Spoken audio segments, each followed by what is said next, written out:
Shivanshu recording studio बानावर किशुनगंज। भतर से मरवई में गे अब जाके अपन ससुराल।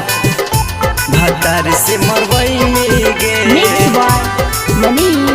जाके अपन ससुराल। भतर से मरवई में गे होके दूर दुख दिल में बढ़ई में गे होके दूर दुख दिल में बढ़ई में गे अब जाके अपन ससुराल। भतार से मरवई में गे अब जाके अपन ससुराल। भतार से मरवई में गे दोसरा से नूरी भरवई में गे दोसरा से नूरी भरवई में गे अब जाके छौड़ी ससुराल। भतार से मरवई में गे अब जाके छौड़ी ससुराल। भतार से मरवई में गे भतार से मरवई में गे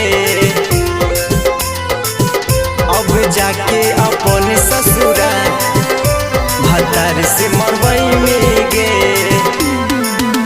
अब जाके अपन ससुराल। भतार से मरवई में गे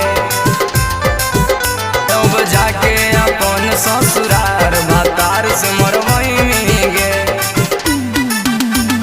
जैसे भतार तोरा कोरा में सटतो ओ सही करे जा हमर फटतो जा हमर फटतो जा हमर फटतो। जैसे भतार तोर देहिया में सटतो ओ सही करे जा हमर फटतो जा हमर फटतो। जनलू ना इतना रोई में गे जनलू ना इतना रोई में गे अब जाके अपन ससुराल। भतार से मरवई में गे अब जाके अपन ससुराल। भतार से मरवई में गे भतार से मरवई में गे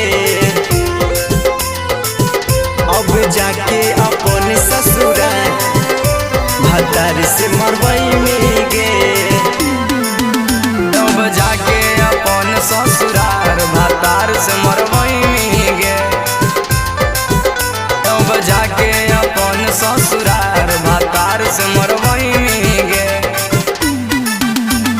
भूल गे यारवा के अइतौ न याद गे चिखल में जाब भतार के सवाद गे भतार के सवाद गे भतार के सवाद गे।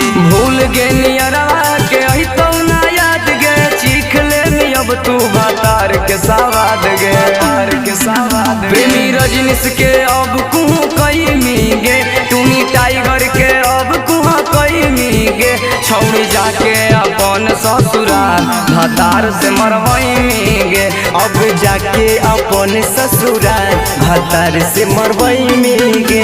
शिवांशु रिकॉर्डिंग स्टूडियो बानावर किशुनगंज।